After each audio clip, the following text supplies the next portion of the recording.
Hey, I'm Catherine, and thanks for joining me at Air Necessities, the podcast that turns complex financial information into real talk for Gen X, Millennial, and Gen Z inheritors. I'm a certified financial planner, a wealth manager for inheritors, and an inheritor, just like you. Each week on this podcast, I break down a different topic related to generational wealth and inheritance. My goal is that you can come here for the expert, understandable advice that you need and stop trying to manage your inheritance by asking Google or ChatGPT what to do. In this week's episode of Air Necessities, I am so excited that I'm doing something different and I'm joined by a very special guest, my friend, fellow inheritor, and coach for inheritors, Suzy Reidman. Suzy is the founder of Family Wealth Dynamics. She is an empathetic guide for families and individuals who are navigating what it means to be wealthy, to be an inheritor, and to try and live that journey authentically. Suzy is a trained coach and mediator, and just like me, she draws on her own personal experience as an inheritor to guide families through some of the hardest and most challenging parts of money conversations. I'm especially happy to have Suzy as a guest on the podcast today because this fall we are putting on a 3-part workshop on raising money smart kids in wealthy families. We're going to talk more about the workshop at the end of this episode, but I just want to promo it here because I'm so excited that we're putting it on. We've had a ton of interest already, and we've been talking about how we can really bring our personal stories, not just our professional experience, but our personal experience growing up as the children of wealth, if you want to use the technical term, into this workshop to help wealthy parents figure out how they can raise kids who are smart with money, who are kind, who are empathetic, and who are capable of carrying family values around wealth into the next generation. So, Suzy, welcome. Great to have you here. Thank you. It's really great to be here. And I think we have a little bit of a problem already because now and then I use ChatGPT to figure out what to do with my money. We all do it a little bit. It's more like the ChatGPT spiral, right? Where you don't have Yes. answers and you're like frantically just asking it question after question to try and get to the answer. And then you realize it's 3 a.m. and you're still stressed. That's really what I want people to avoid. My favorite is that it speaks to me so nicely. It says things like, "It's great that you're thinking about this, and here's another way to think about it." Suzy, I'd love if you could just share a little bit with my audience how your personal experience led you into founding Family Wealth Dynamics. Yeah, I'm happy to. So, like you, I grew up in a family of wealth, though it wasn't something that was ever spelled out or very obvious in my family. I'd say the way that I knew that we had money was a lot when we had horses, so that's one way. And then when the horses would need veterinary care, they would always receive great care. But we lived in a humble house, and my parents didn't talk a lot about money, but there was always enough of what we needed. It wasn't until I was in my late 20s that I inherited an income producing property and hadn't received a lot of training from my parents on how to steward that well or what their expectations were for me. At the time, both my parents were alive.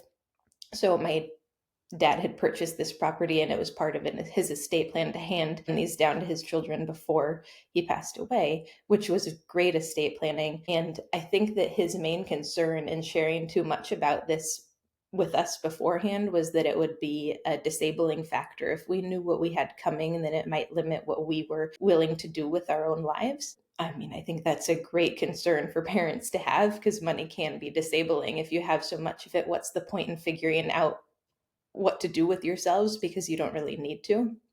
So, getting that income producing property in my late 20s at a time when I still wasn't really sure, I hadn't found my footing. I was a CrossFit coach and a personal trainer, both jobs I really enjoyed but wasn't making a lot of money at.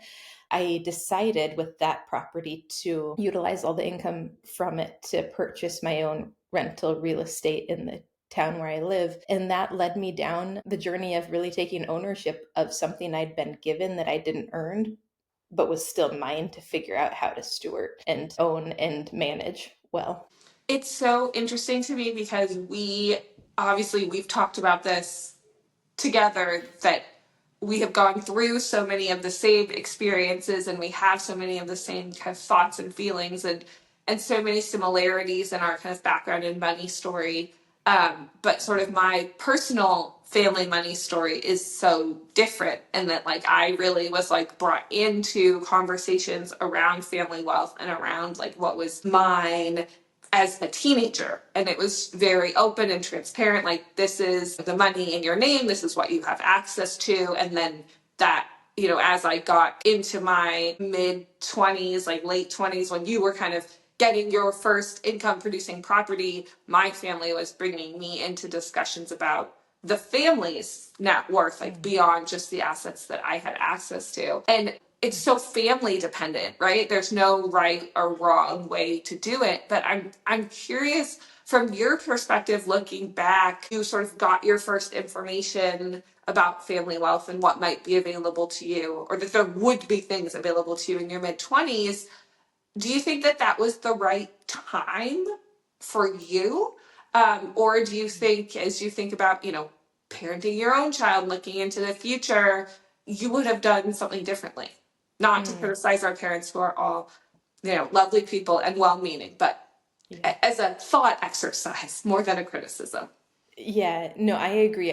I do agree that our parents are all doing the best that they can with the information that they have and with the kids, the unique kids that they're raising. I do love in your story that your parents started having in-depth conversations with you about money early on. And to be fair, my parents did start talking to us about money earlier, but I didn't know about the property that I would be inheriting. I did have, they had brought us into conversations with financial advisors when we were teenagers.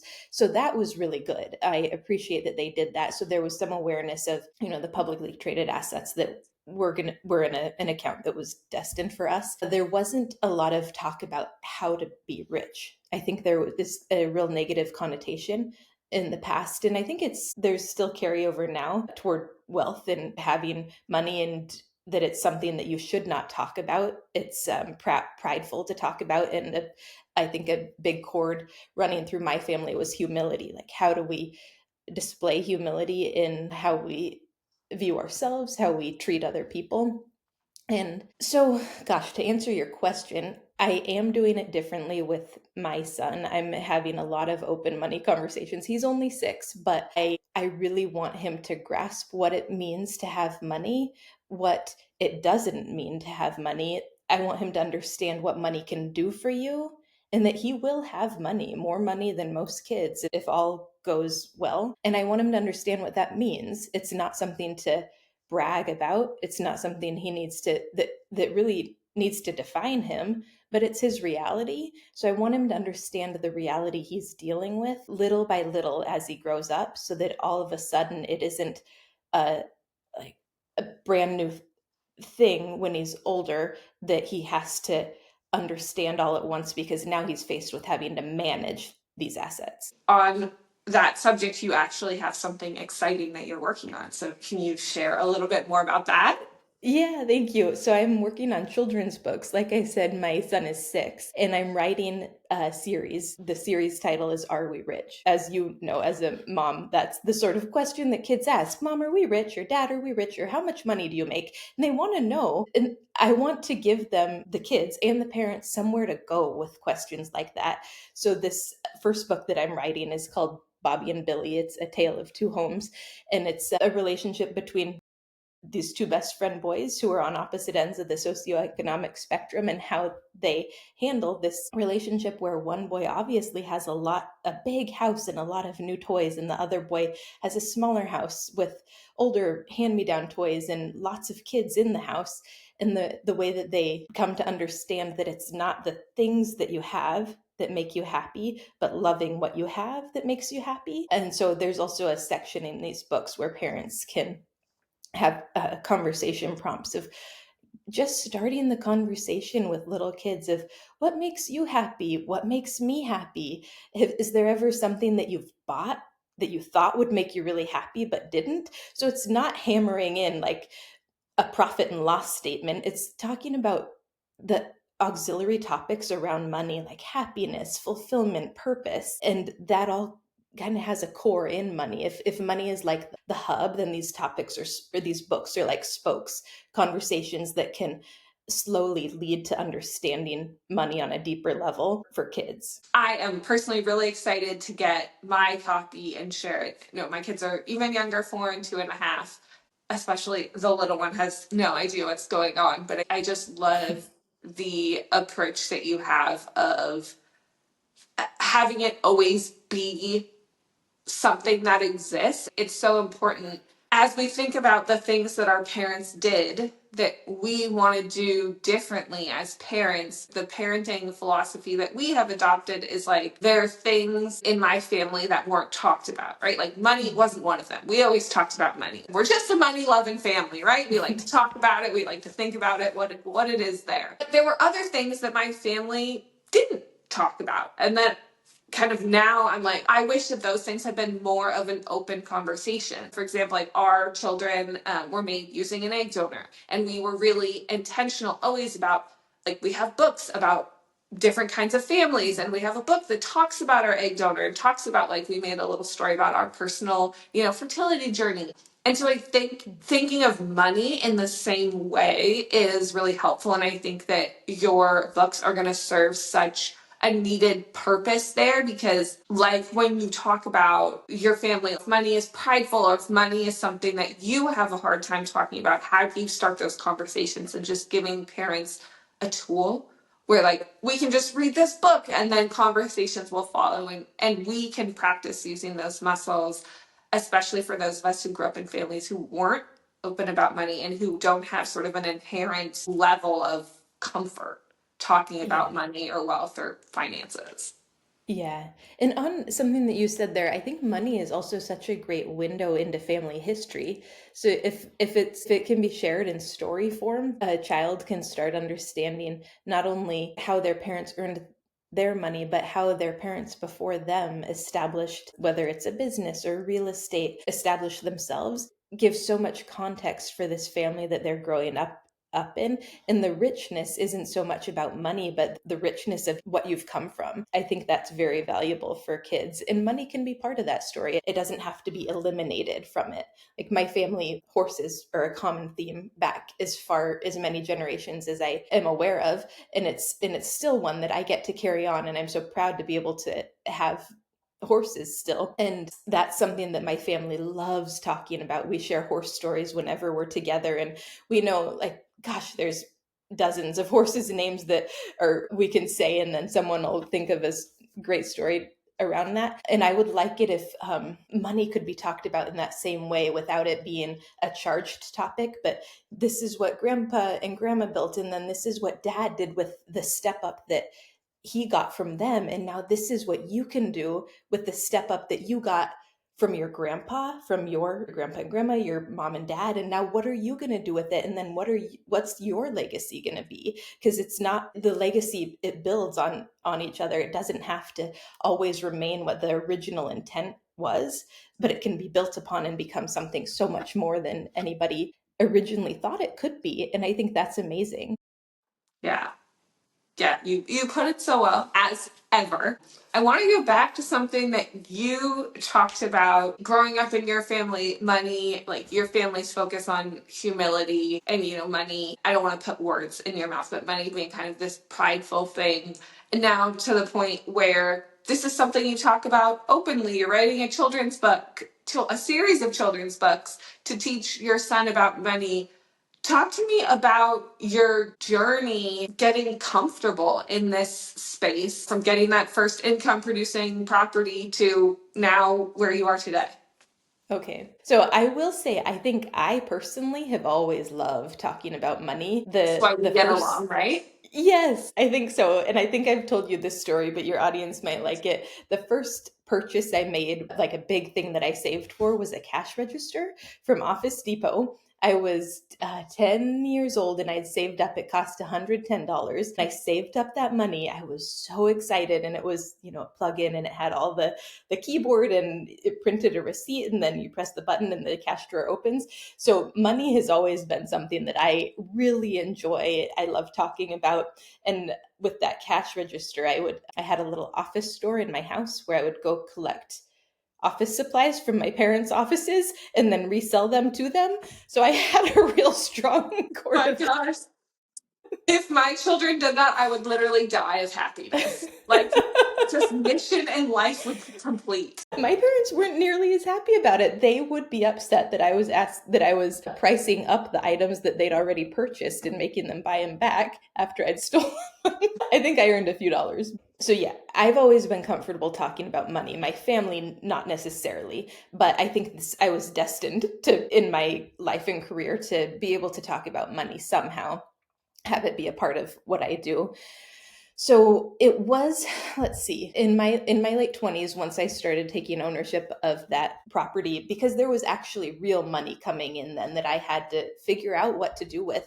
And so that, as I really dove into real estate investing and understanding how to manage that asset class, how to budget to buy a property, how to manage the money when it was coming in, the expenses, and really understanding from jumping into it what that entailed, then that led me down the track of, well, what about the other assets that I'm holding, the ones that are managed by a financial advisor? What is it exactly that the advisor does? Is this somebody that I want to continue working with, or is it just someone that my family worked with? What of that could I do myself? What value are they bringing here? And I ended up really needing to build my own team of advisors. I love having a financial advisor, and I think it's important, but I think it's important for inheritors to figure out what they need and not just stick with what they've inherit the people and team that they've inherited, because those a lot of times, something that I've seen is that team doesn't really serve the inheritor as an individual. They see them more in terms of the family, the whole family context, and they really see their client as the mom and dad, or the wealth creating generation, or the older generation. So for me, switching advisors to ones that understood my goals was really a crucial step in me taking ownership of my money and my life. And money and life go right together. I think if you're not taking, if you don't really believe that the money is yours, it's hard to believe that your life is yours either. I've never thought about it that way, but that's like such a deeply profound and true thing that I think is like, it's so true for my clients. Like, and I'm just gonna like say it again, I'm processing this in real time, but like, if you don't believe the money is yours, then your life isn't yours either. Just, it's so true, and you see it in the fear that inheritors have. And then, if we're talking about kind of parenting while rich, if you don't have this comfort level with your own wealth, then how do you bring your kids into it? Or like, if you had this, this weird sense of like disreality, I don't think unreality, who knows, making up words, where it was just like, it's just confusing, and you don't necessarily have a good model of what it should look like when a family is talking about money in a healthy way. And I think that's a big reason, right, that we put on this workshop, kind of bringing it around. If people are interested in this conversation, if you've listened to this episode and you want to know more about raising kids while rich, this is a pretty good example of what the workshop is going to look like. Obviously, it's going to be a little bit more technical, but this is me and Suzy, right? This is our vibe. We really want to share with people our stories and also what we've learned personally and professionally in a way that feels accessible, and really in a way that's different from the scarcity mindset that a lot of advice about money and kids boils down to. This need to preserve wealth and the fear that if you tell your kids too much, they're going to spend too much, they're going to be ungrateful, they're going to be, like lazy trust fund kids, right? We all have these really negative stereotypes in our heads about what rich kids grow up as. And that, I think, holds a lot of families back from open, honest communication about money. But these fear-based narratives, like, they are what create the situation that people are trying to avoid, because of exactly what you said, right, Suzy? Like, if you don't believe your money is yours, then your life isn't yours. And if your life isn't yours, then like, well, what does it matter if you just go and do, like fuck all, whatever. I will curse in the webinar. I hope that's okay with everyone. Suzy probably will not. She's a much softer person than me. And so really giving an alternative to that like fear-based preservation, like kind of grabbing based narrative, more towards like open, healthy discussions about family, money, and everything that it relates to. Mm-hmm. Yeah, I like the image of an open palm, holding things with an open palm, that it doesn't have to be so tightly grabbed onto, but if you visualize these conversations with an open palm where things can come in and things can flow out and nothing is so severe or so scarce, like you were talking about. Nothing's quite as scary as it seems when you're grabbing onto it so tightly. The ability to have the conversations and to ask the questions that oftentimes inheritors are really afraid to ask, just getting it out there, getting what's stuck inside out there, and knowing there's other people that are feeling the same things, that are wondering the same questions, that can be so healing and provide next steps forward. If you know that you're not alone, it really gives a person a lot of clarity. Yeah. Well, I think that is the perfect note to end on. If you want to know more about Suzy and the work she does at Family Wealth Dynamics, if you want to know more about the parenting workshop that we have coming up this fall, links to all of that are in the show notes below. All of our contact information, a link for you to sign up for that series. Keep learning with us. And if you have any other questions, always shoot me an email, shoot Suzy an email, and we'd love to continue the conversation. Yeah, I'm really looking forward to the webinar. That'll be great. Suzy, thank you so much for your time. Thanks for joining me. And I'm sure that you will be back on a future episode of Heir Necessities. Thanks, Catherine.